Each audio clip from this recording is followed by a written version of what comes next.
la proclamación de la palabra del Señor, que vamos a introducir con el texto de la Lectio Divina en 2 Corintios 6, todo el capítulo, y el último es el 7, versículo 1.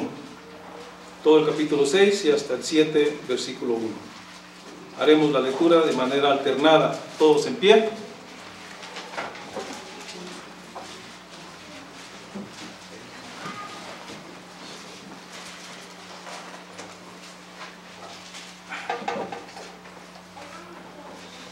Los inicio en el 6.1, nos unimos en el 7.1. Dice así la Escritura: así pues, nosotros como colaboradores suyos, os exhortamos también a que no recibáis en vano la gracia de Dios. Porque dice, en tiempo aceptable te he oído, y en día de salvación te he socorrido. He aquí ahora el tiempo aceptable, he aquí ahora el día de salvación. No damos a nadie ninguna ocasión de tropiezo, para que nuestro ministerio no sea vituperado. Antes bien nos recomendamos en todo como ministros de Dios, en mucha paciencia, en tribulaciones, en necesidades, en angustias, En azotes, en cárceles, en tumultos, en trabajos, en desvelos, en ayunos, en pureza, en ciencia, en longanimidad, en bondad, en el Espíritu Santo, en amor sincero, en palabra de verdad, en poder de Dios, con armas de justicia a diestra y siniestra, por honra y por deshonra, por mala fama y por buena fama, como engañadores pero veraces, como desconocidos, pero bien conocidos, como moribundos, mas he aquí que vivimos, como castigados, mas no muertos, como entristecidos, mas siempre gozosos, como pobres, mas enriqueciendo a muchos, como no teniendo nada, mas poseyéndolo todo. Nuestra boca se ha abierto a vosotros, oh Corintios, nuestro corazón se ha ensanchado. No estáis estrechos en nosotros, pero sí sois estrechos en vuestro propio corazón. Pues, para corresponder del mismo modo, como a hijos hablo, ensanchaos también vosotros. No os unáis en yugo desigual con los incrédulos, porque qué compañerismo tiene la justicia con la injusticia, y qué comunión la luz con las tinieblas, ¿Y qué concordia Cristo con Belial? ¿O qué parte del creyente con el incrédulo?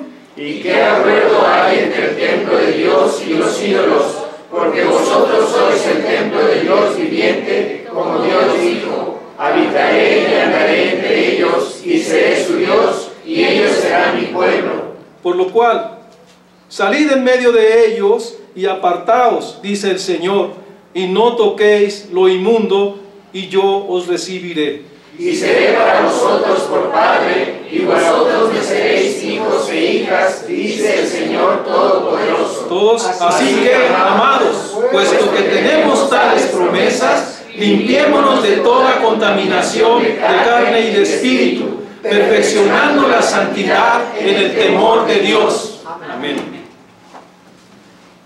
Damos respuesta cantando el himno 41, Santa Biblia para mí. De la sección de las Santas Escrituras, por el hermano Pedro Castro.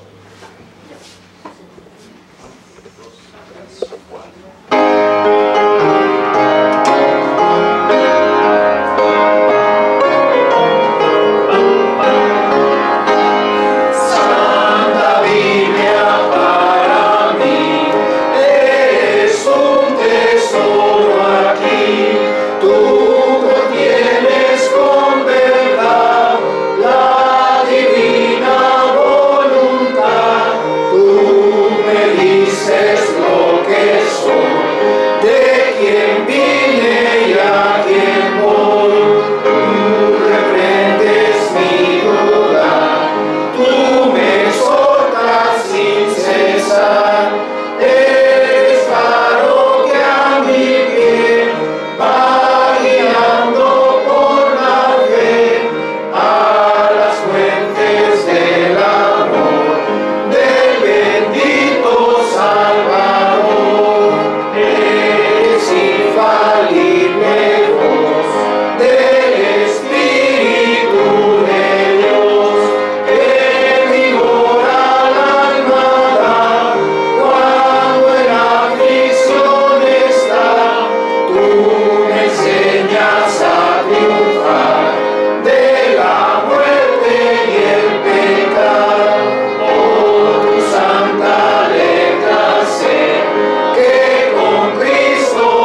aniversario de la Reforma.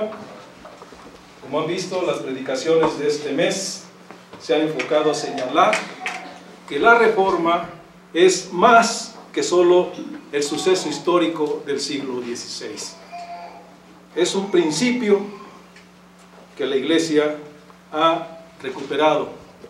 Por esa irrupción del Espíritu Santo en la historia, ha recuperado su vocación como Iglesia. Sola Escritura que enarbolaron los reformadores está vigente para nosotros. Así que hoy el título del mensaje es: la Iglesia reformada siempre se está reformando. Dejo lugar al pastor, pongamos diligente atención y recibamos con mansedumbre la palabra de Dios.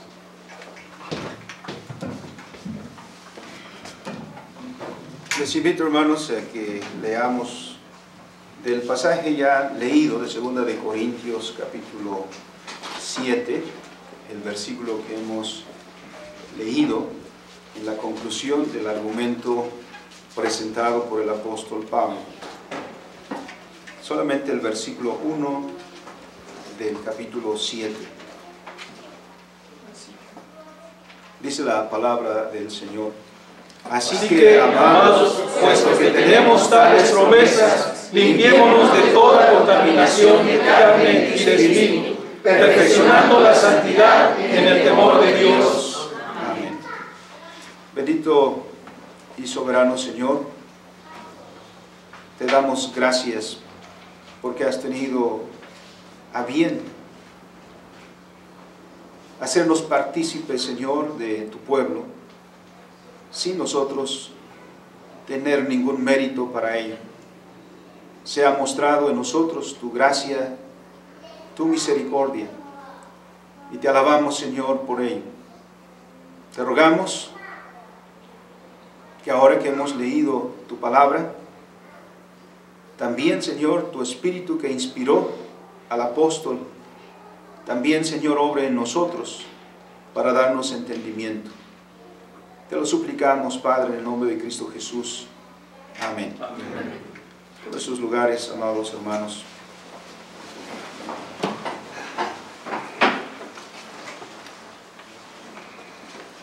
Los días de celebración, sin duda que son días muy esperados. Son días que anhelamos. Tanto que cuando tenemos una celebración, iniciamos una cuenta regresiva y solo esperamos los días que faltan para celebrar, para festejar aquello que ha sido significativo en nuestra vida, en la vida de nuestra comunidad, porque tenemos celebraciones personales por las bendiciones, por los logros que Dios nos permite a cada uno, pero también tenemos celebraciones comunitarias, celebraciones que como pueblo hacemos, porque como pueblo tenemos siempre el gozo de ser parte de una comunidad y compartir los eventos que han dado forma, que han dado identidad a una comunidad como es la nuestra. Que ciertamente hemos nacido ya dentro de esta comunidad. Hay varios de nosotros, como el caso de los pequeños, que ya nacieron como parte de esta comunidad. Otros hemos sido añadidos a la comunidad y que nos sentimos parte ya de esta comunidad, que vamos aprendiendo lo que significa ser reformado, que vamos aprendiendo el significado de ser parte de una comunidad que se confiesa heredera de la Reforma, y aprendemos a celebrar con esa comunidad, y no solo esta comunidad, sino con toda la comunidad que a nivel mundial celebra estos acontecimientos. Porque si bien recordamos personajes como los clásicos que ya conocemos, Martín Lutero, Ulrico Zwinglio, o Juan Wycliffe, o Juan Hus, Juan Calvino, sabemos que la reforma no se debe a ellos, no es gracias a ellos, sino que la reforma es una bendición de Dios. El movimiento de la Reforma es un don que Dios nos da, porque significa que Dios no nos dejó en la oscuridad, en la ignorancia, sino que Dios tuvo misericordia de nosotros para volvernos a la luz, para volvernos a la verdad, para volvernos a los fundamentos de su iglesia, de la iglesia de todos los siglos. Por eso, al celebrar 506 años, incluso podemos ir más allá de esos 506 años, a las Escrituras mismas, porque los fundamentos de nuestra iglesia no están en los escritos de un hombre, aunque reconocemos a estos hombres como instrumentos de Dios, pero los fundamentos de la iglesia están en la palabra de Dios misma, que es ahí donde los debemos buscar. Ser parte de una familia que cumple 506 años, sin duda que es un alto privilegio. Pero desafortunadamente, aunque muchos pertenecemos a esta familia y hemos sido por ella por años parte, triste es encontrar que no sabemos lo que significa ser parte de esa comunidad. Lo reformado es solo un título. Y para muchos es solamente un dato histórico. Pero también para muchos imprime el sello para el presente y enfoca la mirada hacia el futuro. Porque, igual que toda celebración, hermanos, por ejemplo, cuando uno cumple años, hace en primera instancia un recuento de lo que ha sido el último año de vida, en los éxitos que ha alcanzado, en los fracasos también que ha significado ese tiempo. Y al llegar a ese punto también puede plantearse, ¿qué va a hacer a partir de eso? Ya que está comenzando un nuevo año, ¿qué va a hacer en esos días que vienen? Cuando alguien alcanza una meta, por ejemplo, termina sus estudios, celebra. Concluir una etapa es gozoso, pero también ahí se plantea una pregunta. Y a partir de eso, ¿qué sigue? Para algunos el panorama está muy confuso, incierto. Pero aún así, la pregunta es, ¿qué haré ahora? ¿Qué haremos ahora? Porque no se puede ignorar, porque es necesario para asegurar nuestro andar, nuestra vida. Con la Reforma también sucede eso. Nos gozamos con ser parte de una comunidad. Nos gozamos en recordar a aquellos que fueron instrumentos de Dios para volver a la iglesia a sus raíces. Leer la historia es apasionante, de las luchas que ellos tuvieron que enfrentar, de los desafíos que significó en su momento poner en la palestra la palabra de Dios. Es emocionante, porque hay que decirlo, también lo es leer de las persecuciones, leer de la expectativa de nuestros hermanos. Estruja el corazón el leer de aquellos que murieron por su fe, que sellaron su testimonio con su sangre, y de aquellos que escaparon de la persecución para seguir sembrando la palabra de Dios por donde quiera que iban. Leer esa historia es apasionante. Pero esa historia no se ha terminado. Nosotros somos llamados a ser parte de esa historia. Y ser parte de esa historia también puede a nosotros costarnos la vida. Algo que quizá no pensamos muy seguido.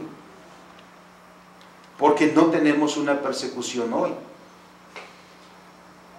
Pero se han planteado también, ¿por qué no nos persiguen hoy?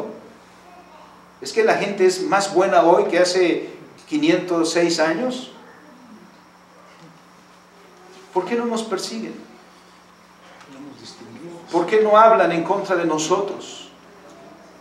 ¿Por qué no aparecemos en las noticias y de quienes hablan negativamente? ¿Por qué el mundo es ya no antipático a nosotros, sino simplemente no nos toma en cuenta? Esas debieran ser preguntas, porque recordando a Don Quijote que marchaba y le decía a su escudero fiel, los perros ladran, y apaciblemente le responde, señal que vamos avanzando.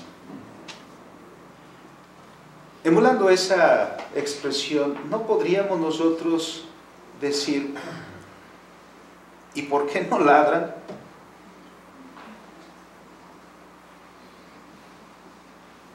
¿Es que no se dan cuenta que aquí estamos? ¿Es que no se dan cuenta? ¿Es que no nos ven? En este punto, hermanos, y concluyendo con esto la celebración del mes de la Reforma, pero no olvidándonos de nuestra vocación, recordamos este precioso lema de la Reforma. Pero que estos lemas de la Reforma que conocemos bien no se queden como lemas, porque no eran lemas solo en el principio, frases que se escuchan bien. Hoy los políticos que quieren un hueso le pagan a personas especializadas para que encuentren una frase que pegue en la sociedad, ¿no? Una frase que atraiga, una frase que convenza, una frase que les haga ganar votos. Los reformadores no hicieron estos lemas con ese propósito, sino estos eran principios fundamentales que guiaban su vida. Y uno de ellos es este: Ecclesia reformata semper reformanda est. La iglesia reformada siempre se está reformando. Y al decir eso, estamos hablando de nosotros. Estamos hablando de la iglesia de Jesucristo. Estamos hablando del pueblo del Señor. Quiero enfocarme, hermanos, en el versículo 1 del capítulo 7 de 2 de Corintios. Pablo, concluyendo su argumento, defendiendo su apostolado, porque aunque era el apóstol Pablo, no era bienvenido en muchas de las iglesias. En muchas de las iglesias era criticado, en muchas de las iglesias su apostolado era puesto en tela de juicio, y en algunos lugares había, como Corinto, algunas personas que hablaban de esa manera del apóstol Pablo, y él argumenta, como lo vemos en los capítulos previos, particularmente el 5 y el 6. Y dirigiéndose a los hermanos, llega a la conclusión en esta sección diciendo: así que, amados, puesto que tenemos tales promesas, limpiémonos de toda contaminación de carne y de espíritu, perfeccionando la santidad en el temor de Dios. Esta frase es muy importante. Perfeccionando la santidad en el temor de Dios. Pablo está diciendo: no es que ya llegamos. A veces la expresión reformado, somos reformados, da la sensación de triunfalismo, como si ya lo fuéramos, como si ya fuéramos completamente. Eso nos advierte el doctor Teodoro Plantinga Jr. Nos advierte del peligro del triunfalismo. Nos llamamos una iglesia reformada, pero no interpretemos eso como si quisiera decir la frase que ya todo está hecho, como si ya dijéramos misión cumplida.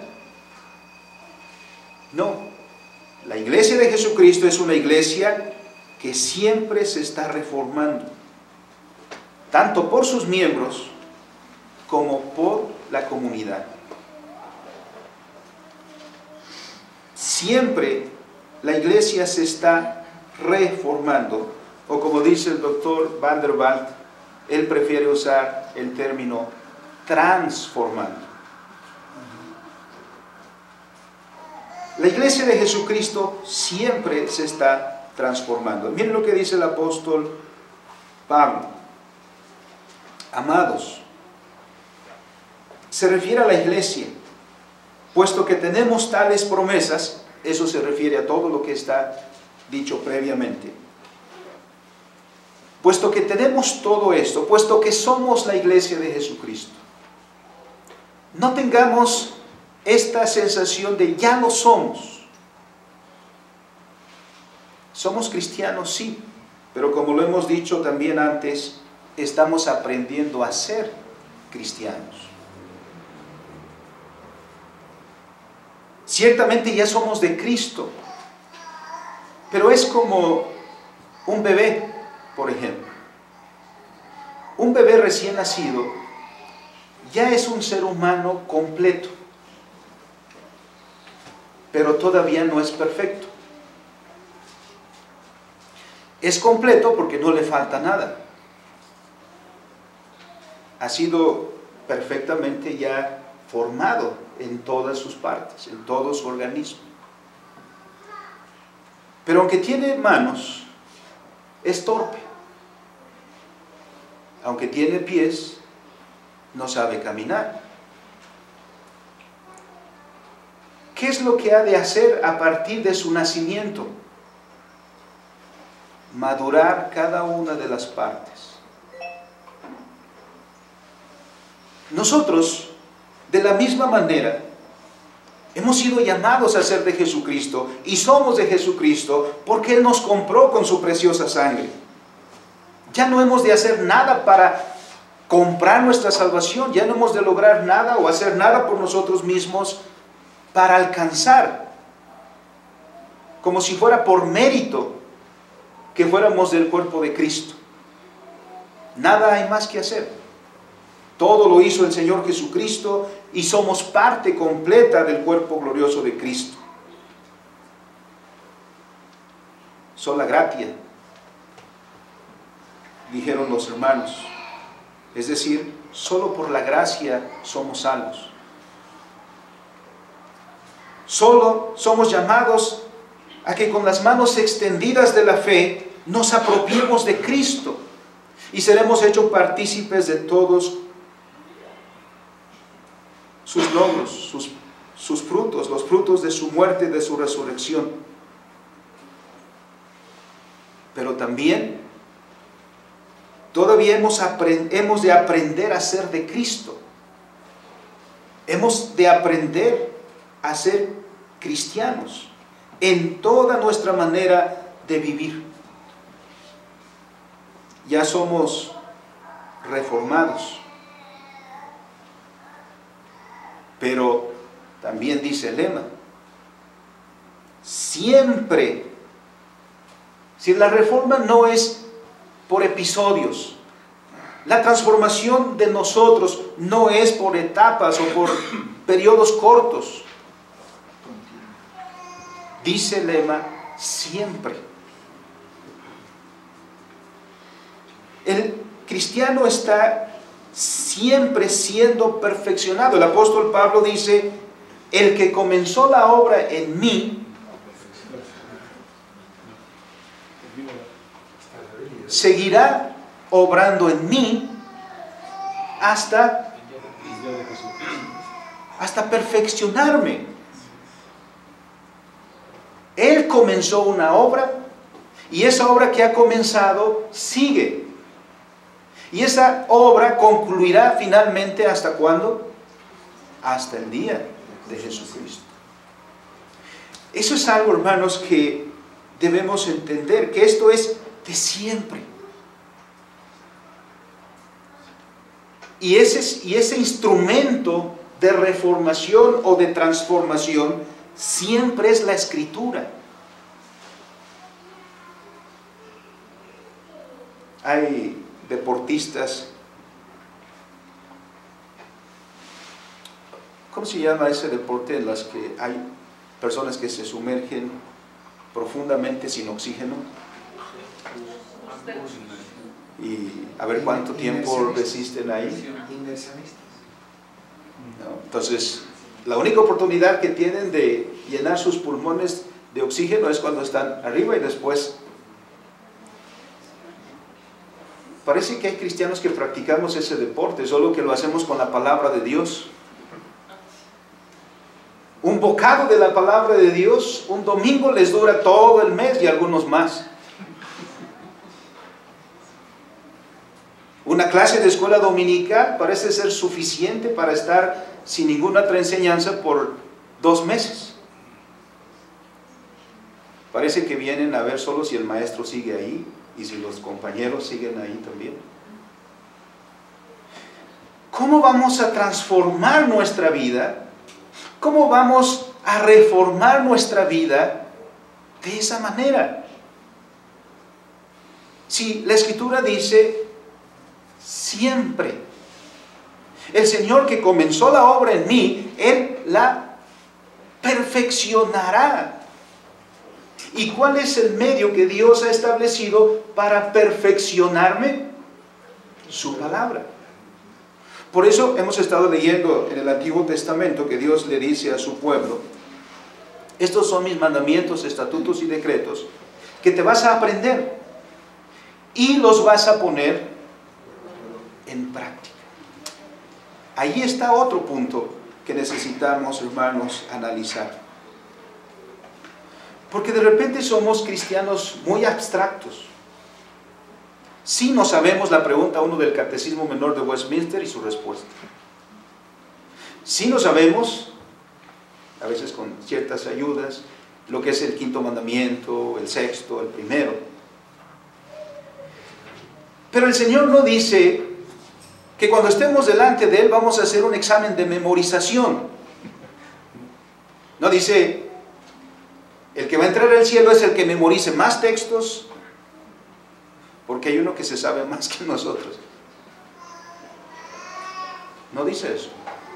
Dice el Señor, estos son los mandamientos, estatutos y decretos que yo te doy a ti, y está el peso, para que los pongas por obra. Es un pueblo que pone en práctica los mandamientos de Dios, el que ha entendido lo que Dios quiere. Pero en nosotros, hermanos, hay un desfase aquí entre el dicho y el hecho. Decimos una cosa y hacemos otra cosa. Decimos amén cuando escuchamos la ley de Dios, pero el amén no encuentra eco en nuestra acción. No quiero pensar que alguien faltó el día de hoy a la comunión de los santos porque se fue al desfile de los alebrijes. No sé si sea hoy o ya pasó. O que no está buscando su comunión con los santos porque fue al desfile de las calaveras. Por una parte dice amén cuando el Señor dice 6 días trabajarás y harás toda tu obra, pero el 7.º día es para Jehová tu Dios. Amén. Y el 7.º día Cuando llega el séptimo día y requiere la praxis dice que no. La ortodoxia exige la ortopraxia. La doctrina correcta exige la práctica correcta. Ese es deber nuestro. Tenemos años, hermanos, leyendo las Escrituras. ¿Y por qué somos irrelevantes para la sociedad en la cual vivimos? Porque ¿qué es lo que ve más la sociedad en la que vivimos? ¿La praxis, la ortopraxis o la ortodoxia? La ortodoxia no se ve. La praxis sí. Y si los que nos ven que nuestra ortopraxia no es ortopraxia, porque nuestra praxis es la misma que ellos hacen, entonces, ¿qué diferencia tenemos? Es entonces que el cristiano pasa sin pena ni gloria en medio de una sociedad en la cual no se distingue. El Señor dice, estos son mis mandamientos que tú vas a aprender y le vas a enseñar a tus hijos y las vas a poner por obra. Le vas a dar la praxis. Hermanos, si la Escritura tuviera toda la praxis, no sería un volumen como el que tenemos. Todas las formas en que el mandamiento de Dios se puede llevar a la praxis requeriría páginas y páginas y páginas.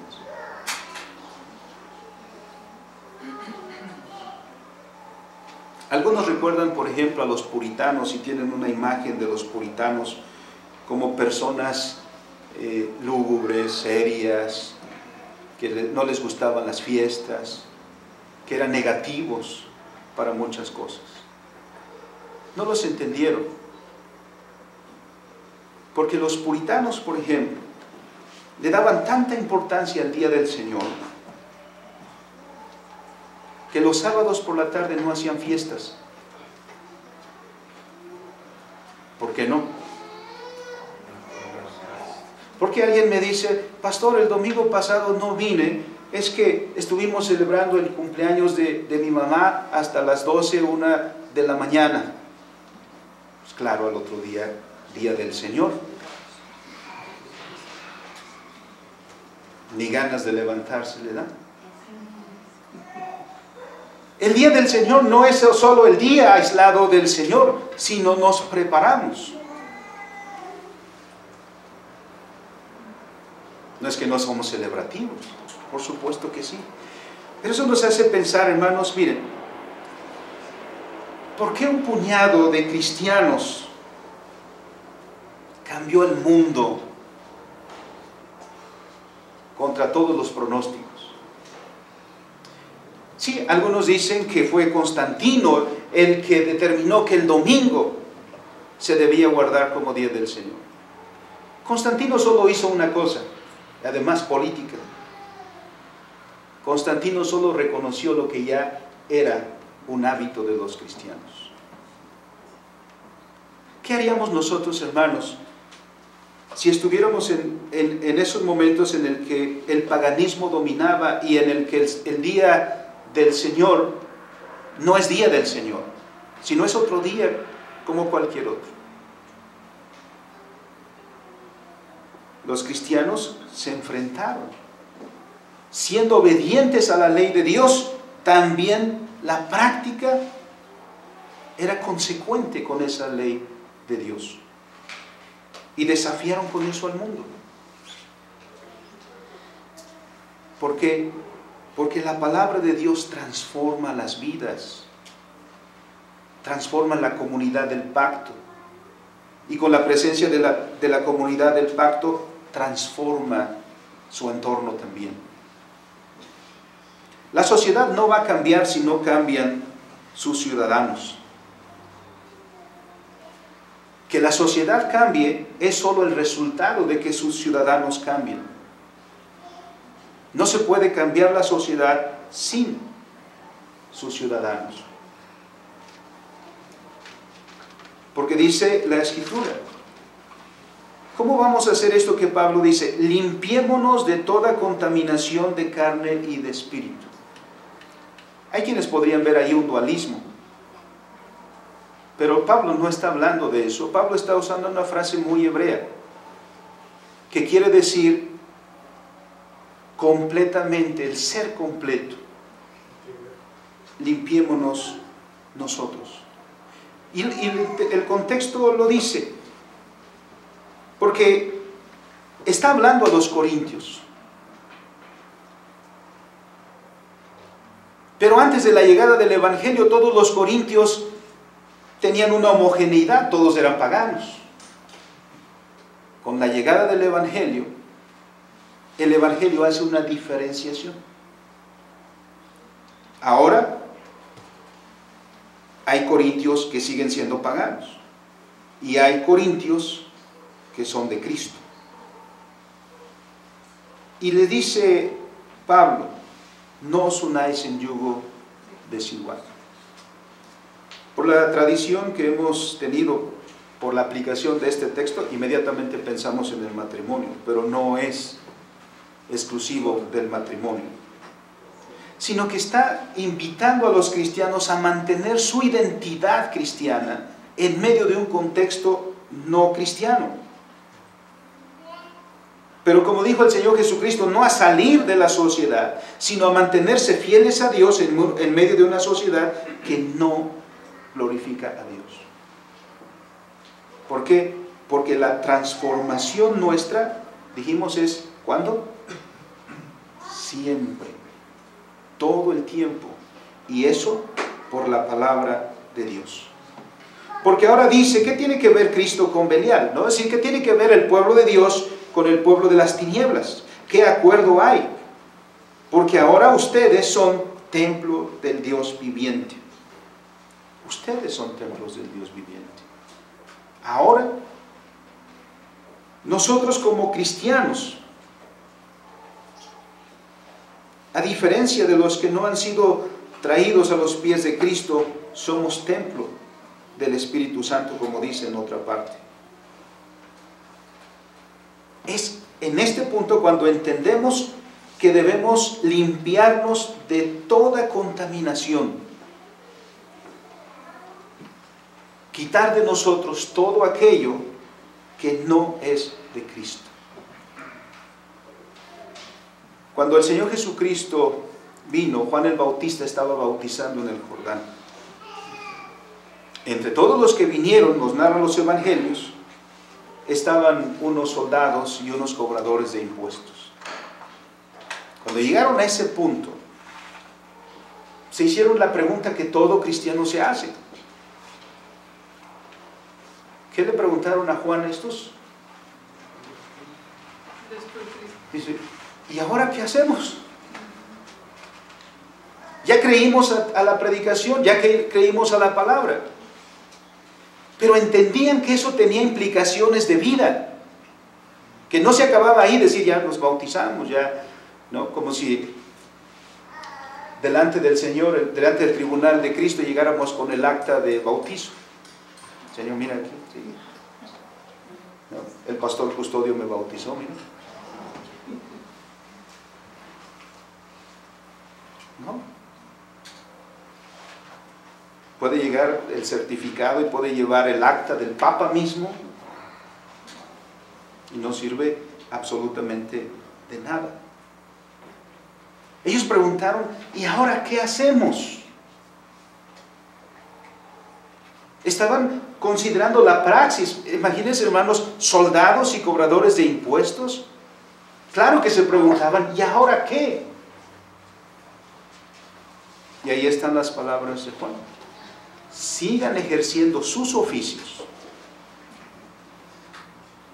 ¿Qué es lo que cambia? Inmediatamente lo que tenemos es una transformación del oficio. Sigue siendo oficial, Por eso alentamos a los jóvenes a que estudien, a que tengan sus liderazgos. Ciertamente el Señor requiere pastores y se levantarán pastores.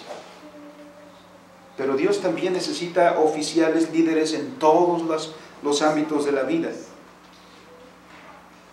¿Cómo somos transformados para ver nuestro oficio como debemos verlo? Por la palabra de Dios. Por eso es necesario, hermanos. Porque solo de esa manera podemos limpiarnos de toda contaminación. Porque ¿cómo vamos a darnos cuenta lo que está mal?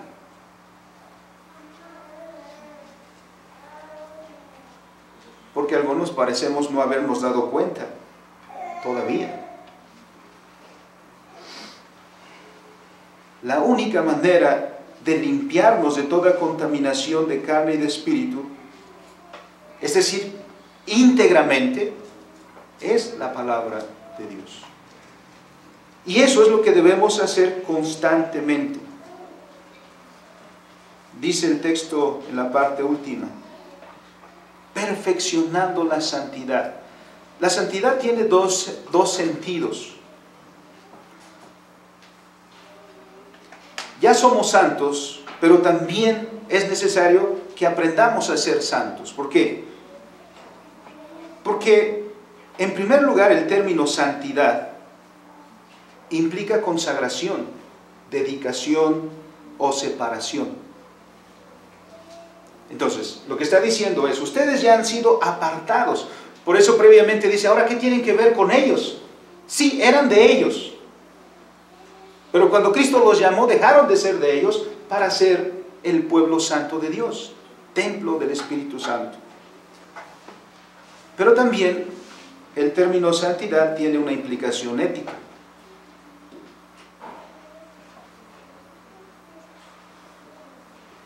Tienes que aprender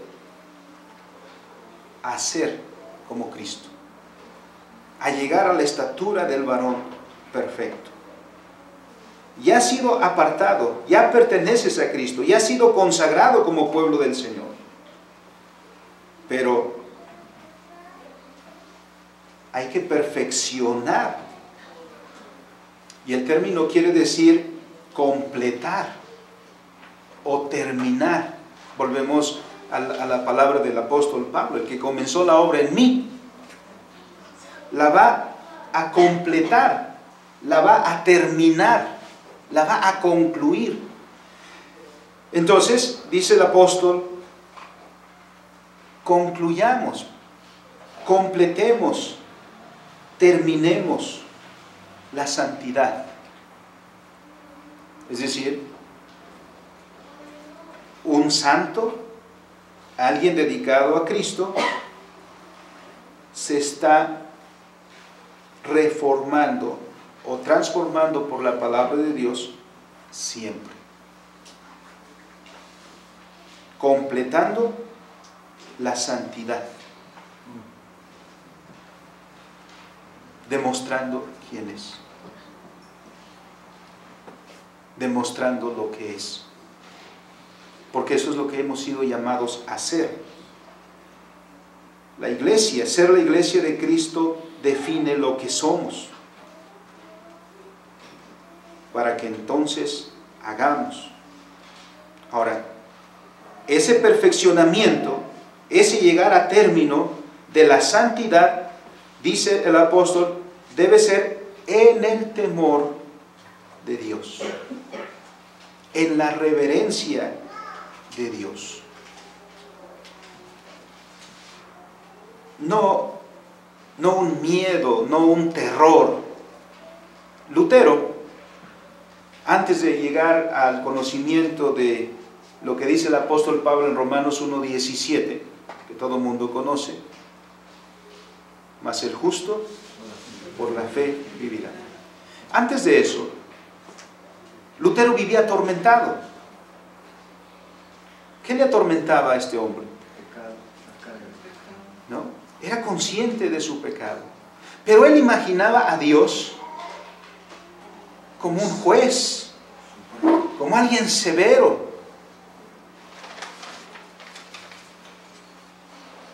Y vivía todos los días con ese sentido de, ¿estará Dios enojado conmigo?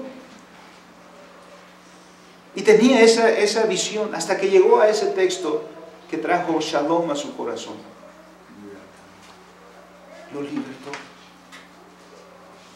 El temor de que habla el apóstol Pablo no es ese pavor que tenía Lutero antes de llegar al conocimiento de la gracia, sino es el temor que uno le tiene a quien aprecia, a quien honra. Es como el hijo hacia el padre a quien ama.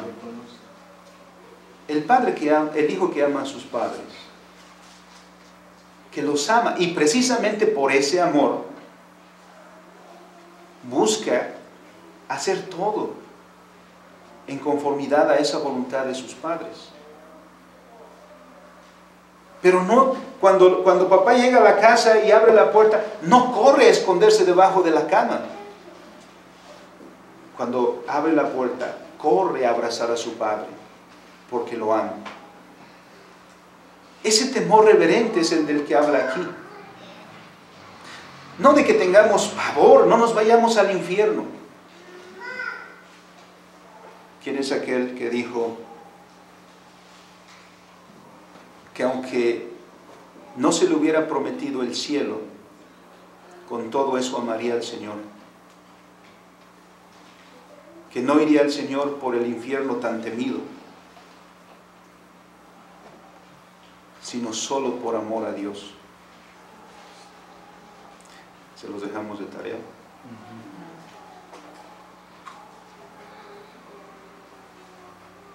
Por amor a Dios, por reverencia a Dios. Así que, hermanos, concluyendo, celebramos 506 años y echar una mirada atrás a nuestros ancestros, a nuestras raíces, es edificante. Mirarnos aquí como fruto de ese trabajo alegra el corazón. Pero en cuanto uno echa la mirada hacia el futuro, entonces asoma la responsabilidad. ¿Qué vamos a hacer nosotros? Porque el presente y el futuro, hermanos, es nuestra responsabilidad. El presente por cuanto somos responsables de lo que sucede hoy, y del futuro porque el futuro son nuestros hijos, y lo que hagamos con ellos estará fincando el desarrollo del futuro. Somos una iglesia reformada, gracias a Dios, que necesita estar constantemente reformándose con la palabra de Dios, sí, y trabajando arduamente hacia adelante. En principio, hacia el año que comienza,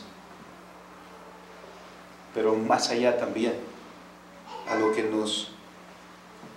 hasta cuando nos toque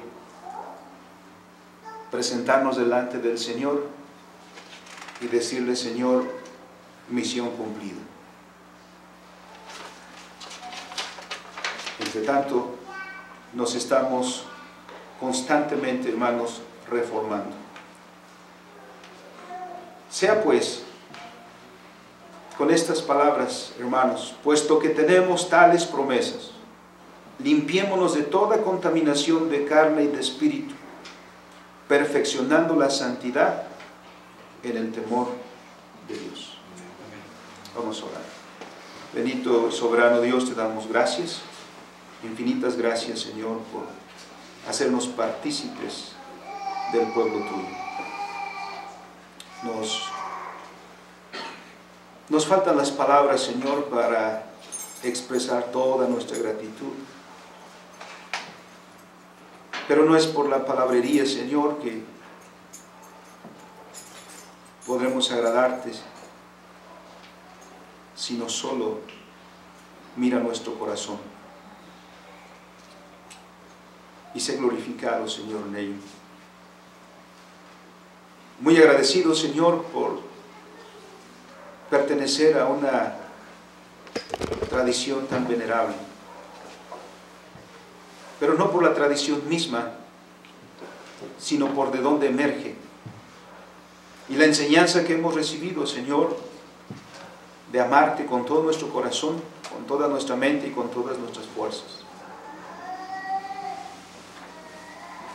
Te pedimos, Señor, que como usa el profeta Isaías esta metáfora, que seamos el barro y tú el alfarero, Señor.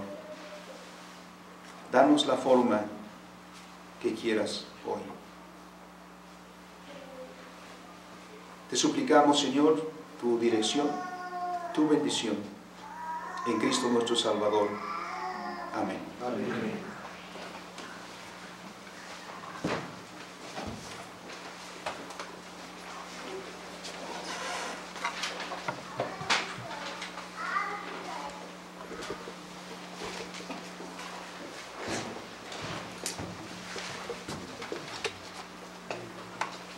A continuación, hermanos, participaremos de la Cena del Señor, ministración a cargo del pastor y asistido por los oficiales.